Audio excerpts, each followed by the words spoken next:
morning, PAX Prime 2015. How y'all doing this morning? Woo!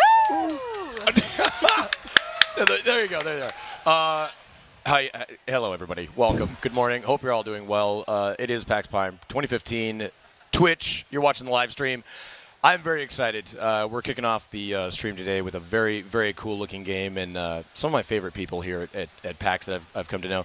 I am joined by Sue with Twitch. Sue, how you doing? I'm doing absolutely fantastic, and seems like you've been having a great PAX, as I can tell from your lack of voice. Yeah, right. It's like I had to stay in. I had to old man it last night because otherwise it would just be gone. But yeah, I old manned it too. It's all good. Yeah. But also joined with by the wonderful, the immortal Nigel. Oh my gosh. The unsinkable. The immortal. Yeah, the immortal. Well, I didn't want to, this special announcement, I guess.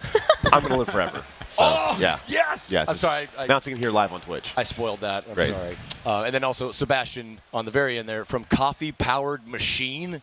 That's right. Yes. What a name for a company. I love it. I feel like the same Feel way. energized already. We're all basically coffee-powered machines at this point in the morning. Yeah, this is actually very true. The only thing fueling this broadcast. But we're here to talk about Okhlos, the name of the game, and it looks very, very interesting. Nigel, can you give us a summary?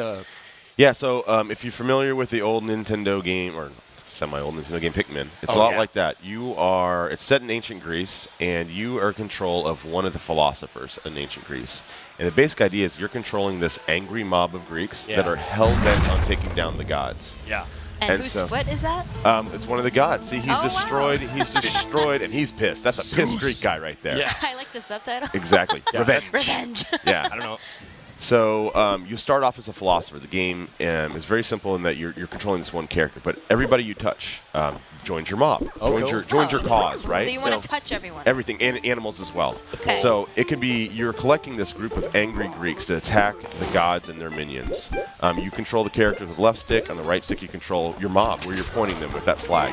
Oh, wow. So you'll collect characters, anyone from warriors, who obviously can do battle, to other philosophers, which basically gives you another life in case your philosopher dies, slaves that carry around food and bombs and things like that for the mob, animals like cattle or cats or dogs who are just basically cannon fodder for you. Yeah. And the idea is you're moving level to level through this just beautiful little Greek towns, actually. You're going through actual Greek cities and tearing down literally everything in your path to get to these gods and their minions. So you can see that just taking down buildings. This is awesome. Yeah, it's super, super fun. It's a very simple kind of mechanic, but it's actually some very deep strategy because your mob, as you see, has a limit of 50 right now. You can raise it up to 250. Oh, wow. By earning points and doing well in the game. But you want to compose your mob all to get poisoned. So if you disperse so that's them, when you disperse. the guy will get better. Then you can bring them back together so they don't spread the disease. Sure, yeah. Like a PAX.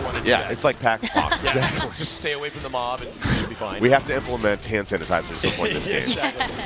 But you can see he's setting them out to do battle, and he's holding the right trigger to put them in attack mode. The left trigger puts them in defend mode. So as things rain down from the sky, for example, everyone needs to hunker down. Yeah, everyone wants to hunker down. Nice.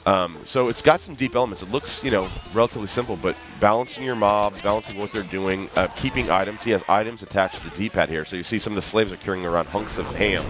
Yeah. What just happened there? He Is that ate health? a piece of ham, yeah. And so the whole mob gets HP increase. Nice. Look at the ham.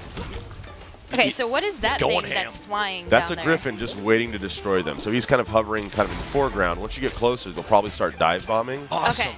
They're battling it looks like some sort of mages right now who's being controlled by a main mage up there. So that, every world has an enemy type, or every city, I guess I should say, has an enemy type. Different kinds of enemies, I mean. And then it ends with a god. So a colossal type. Okay, so that's the colossal boss? mob. Yeah. Colossal god to take down. And I'm hoping we can maybe get to Yeah. I would love to see the god. If Sebastian is good enough in his own game, pressure is on. There you go. Okay, so when you say god, is it the foot that we saw earlier? Well, Those that gods? was kind of a reference to it. Yeah, I think like you'll see Apollo, there's Zeus, there's all the kind of main gods. They all have their own attacks, their own style. So Okay. you'll be in the Coliseum, for example, finding one of them, and they're just, you'll see foot come down, but then you'll see the whole thing just kind of like Shadow of the Colossus style. Yeah. This huge thing that you're attacking their ankles, basically. It's classic. And the other thing that's neat is it's not just, it's a simple playthrough if you wanted to do it once, but you're going to be collecting and unlocking new character types for your mob, as well as new, what they're called, champions. Oh, I'm sorry, right now, between levels, you're able to upgrade. So it could be make a larger mob, increase everybody's HP, all sorts of little perks, and those refresh with every playthrough. But you can also unlock new character classes as well as champions or heroes. Sweet. And they are people that you'll find, like Midas, for example, as a hero. And if you find him and he joins your mob, he is ultra powerful. He turns everything he touches to gold, and then your mob can take him down pretty easy. So you'll have these kind of character class of a hero. They're very rare, but they're very powerful. And so there's a lot of things to do on replay as you go through over and over. Okay, well, you already said that there's different character classes. Oh, what is They're that all poison? they got poisoned, yeah. Okay. Oh, yeah.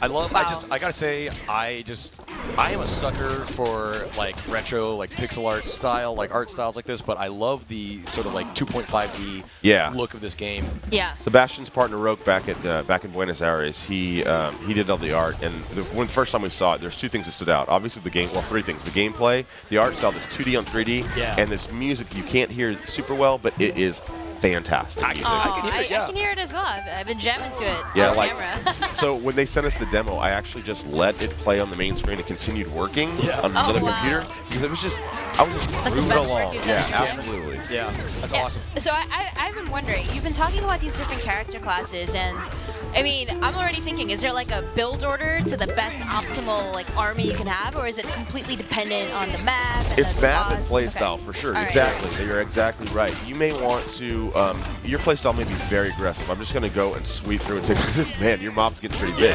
So you want to attack. I like this aggressive. And you're not worried about, and basically those perks you want is you're just going to keep attacking, increasing your attack. So you're just powerful. You're storming through. Some people, like me, want something a little more balanced, where I will have some healers, I'll have slaves. I want to have everything at my disposal, and when I get to perks, I'll just be leveling up different things. Yeah. So for example, you see Bellerophon.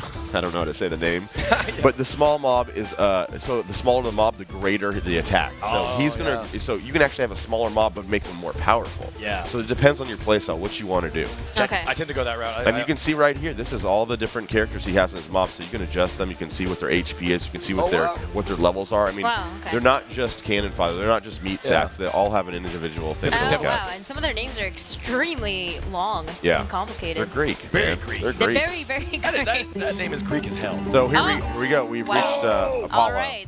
This is what I've been waiting for. I was hoping to impress everybody with my knowledge of Greek mythology. Yeah, but me too. But I'm just lost. There's the arrow god. You know that guy? I just call them all Apollo, and I'm right like 1 out of 5 times. There's Apollo, you know him. And Apollo Zeus. Yeah, exactly. So he's firing arrows into the air, and you can duck down. Okay. And so you have to take out. So they're a little different from just attacking. You need to take out those 4 kind of pillars there to be able to inflict major damage. Nice. Wait, so are those like defending? Exactly, and that's going to call on new enemies. Like he'll rise up and call little helpful enemies and things like that. So it's kind of an arena, and everyone's different. So it's not just doing the exact same thing for every boss. Some bosses have you do kind of different tasks to take them down. I really like, because the music just kind of changed up. It's more of like a chiptune kind of thing going on now. Like, love it. That's awesome. So are there penalties? So I assume, like, you can die. Your whole mob would just die. Is there a penalty for that? So your mob, everyone has their own HP, and they can die. And then once your slot is open, you can fill it with somebody else you find around town. And what you're trying to defend is the actual philosopher, the direct one you're controlling. Oh, okay. That's the guy with the little one up. One player. If that man or woman dies, the game can be over if you have no more philosophers in your group. Oh, wow. So if you find another philosopher as you're walking around, maybe grab them because that person will take over the mob. So it's kind of like a one-up. But they can't do much. So all they are is taking up a slot for you if you die. So if you fill it with a bunch of philosophers, you're not getting anywhere. You're going to live forever, but you're never going to take anyone down. You'll have no power. You'll be immortal, such as myself. Yeah, yes, you, the glittery vampire. Yes. We get it.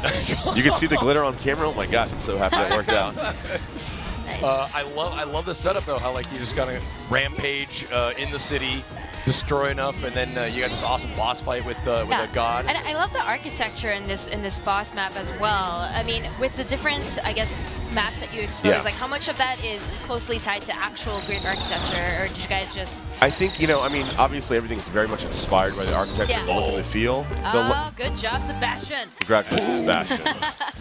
So that's it, and I think how many worlds are there total in the game, or planned for the game? 8 worlds. 8 worlds, right? Okay. Nice. And a bunch of Oh, I classics. love how it says this is Sparta. Yeah. So there's a lot of fun stuff in there. Now you're being able to collect, new guys as you go into the next city. So you're going to go around, see you have a whole new you'll have a whole new enemy types, or sorry, player types to gather for your mob. Awesome. And I love how like the mob doesn't, you don't have to like start over with every level. It's like, no, they're still with you. They're with you. They're for the cause, man. They'll die for the cause. Yeah, man. Yeah. So, Nigel, let's talk important, like, businessy stuff Let's here. do it. Let's talk platforms. Platforms. It'll come into PC, Mac, and Linux the first part of next year. Sweet. And then we're probably, we'll look at console. I mean, the game is super fun, and it plays very well on a gamepad, so we'll probably look at console at some point. Yeah, I can see that, like, easily. Like, I would love to check this game out. Like, this seems like a game that I would love to play, like, off-casts, too. Yeah. Like, just, sit Just back to relax and cast. chillax. Yeah. And Exactly. if I wanted to learn more information about this game, like where would I want to go? You can go to devolverdigital.com. You can follow Okhlos on Twitter, or go to okhlosgame.com. Sweet. All right. That's Well, pretty straightforward. Yes. Thank you so very much, Nigel, for Thank joining you for us. having us. This is awesome. I know. Yeah. We're just getting started. A little bit bleary-eyed here still. Sebastian, also, thank you for joining us. Your game looks awesome.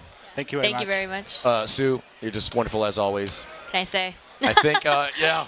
Hey, what can we say? We're going to jump straight over to the other stage where Swifter is taking a look at another new game here at PAX. Swifter, are you there? I am here. Thank you, man. I appreciate that. Welcome, guys.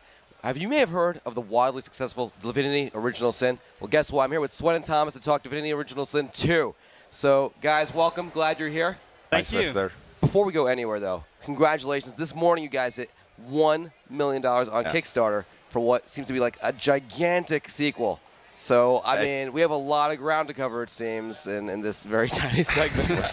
We'll do our best, but yeah, it was fantastic. We were having coffee this morning, and then that counter just went to $1 million. It was really good. So, before we get started, can you tell the viewers about like the Divinity Original Sin, like what the series is about? Divinity Original Sin is a top-down, turn-based RPG in which you can play cooperatively and on your own, of course. It features